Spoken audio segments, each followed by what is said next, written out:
Con la venia de la presidencia, Adelante. compañeras, compañeros legisladores. Hace 113 años inició la Revolución Mexicana y la demanda principal que estaban argumentando y por la que estaban luchando y iniciaba la revolución los mexicanos hasta la fecha no se ha cumplido. México no goza de un gobierno democrático.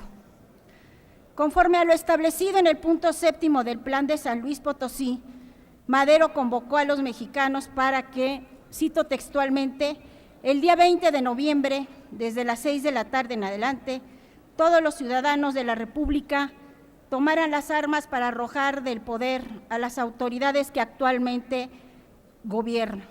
Los pueblos que estén retirados de las vías de comunicación lo harán desde la víspera.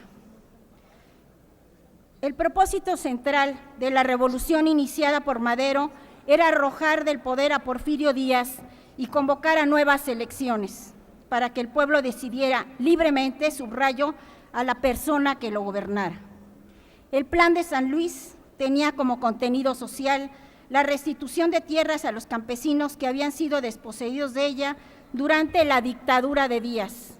Madero llega al poder en noviembre de 1911, pero la traición de Huerta, fraguada por el embajador de los Estados Unidos en México, Henry Lane Wilson, hizo que se le asesinara y Huerta accediera al poder. Desde el norte, el gobernador de Coahuila, Venustiano Carranza, protesta por el asesinato del presidente y vicepresidente y a través del Plan de Guadalupe propone el desconocimiento de Huerta como presidente de la República. Y es hasta las adiciones al Plan de Guadalupe, el 12 de diciembre de 1914, cuando se proponen medidas de política social en materia agraria y obrera. En 16 se convoca un Congreso Constituyente cuya tarea era dotar al Estado mexicano de una nueva Constitución. Al interior de este Congreso Constituyente se rescató lo mejor de las luchas libertarias previas a 1910 y contenidas en el programa del Partido Liberal de los Hermanos Flores Magón. La Constitución de 17 es la primera en el mundo en establecer los derechos sociales de los campesinos previstos en el artículo 27, en donde se plantea la restitución de tierras de las que injustamente fueron privados en el régimen porfirista, así como la creación de los ejidos.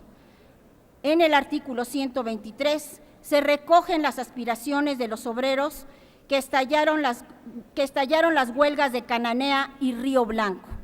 Se reconoce el derecho de los obreros a contar con un salario mínimo para su manutención, la jornada laboral de 8 horas, subrayo laboral de 8 horas, y el poder constituir sindicatos como el instrumento de lucha y defensa de los intereses gremiales. También nuestra Constitución, en el artículo 27, establece la propiedad originaria de la nación sobre todos los recursos, subrayo todos los recursos que existen en territorio nacional y constituir como propiedad derivada de la propiedad originaria, la propiedad privada, la propiedad social y la propiedad pública. Por ello, la sabiduría política de los constituyentes de 1917 los llevó a establecer en el artículo 27, en su párrafo 4, el dominio directo de la nación, entre otros recursos naturales del petróleo y todos los carburos de hidrógeno, sólidos, líquidos y gaseosos. A los legisladores del Partido del Trabajo no nos pasa desapercibido que el tema petrolero constituye una piedra angular del sostenimiento de nuestra soberanía como país. El Estado debe seguir ejerciendo esta soberanía y el permitir la inversión extranjera nos va a privar de precisamente seguirla ejerciendo, en razón de que cualquier cuestión relacionada con dicha inversión extranjera estará sometida a tribunales internacionales, a arbitrajes internacionales, perdiendo en ese momento el Estado mexicano la inmunidad de que goza. No podemos olvidar que el derrocamiento de Madero se dio como un impuesto muy mínimo que se impuso a la extracción del petróleo.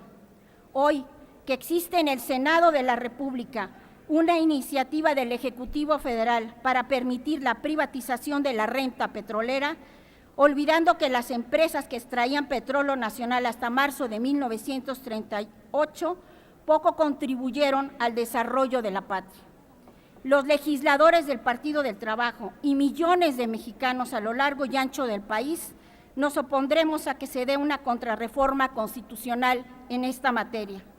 Si Pemex enfrenta graves problemas financieros, es porque fiscalmente se le tiene asfixiada y ninguna empresa privada pagaría los impuestos lo que Pemex aporta al fisco federal. De cada peso que se gasta en el presupuesto de egresos de la Federación, 40 centavos son aportados por Pemex. La paraestatal sobrevive, confisca un régimen fiscal irracional y obsoleto. Hoy que conmemoramos un aniversario más de la Revolución Mexicana, no debemos olvidar a los millones de mexicanos que ofrendaron su vida porque tuviéramos un país con mayor justicia y democracia. En el supuesto de que el Senado de la República vote a favor de la reforma petrolera, cuando aquí en esta Cámara de Diputados conozcamos este asunto antes de votar a favor, quienes pretendan hacerlo vean los nombres antes de Hidalgo, Morelos, Guerrero, Juárez, Venustiano Carranza, Emilio Zapata, Francisco Villa y Lázaro Cárdenas, entre otros que engalanan estos muros de honor, y si teniéndolos a la vista votan a favor de esta contrarreforma, entonces México ya no tendrá rumbo ni destino. Como alguna vez dijera Vicente Guerrero, la patria es primero. Nosotros agregaríamos: la patria no se vende, la patria se defiende. No a los intentos de privatización de la renta petrolera mexicana. ¡Viva México! Muchas gracias, diputada. Tiene ahora la palabra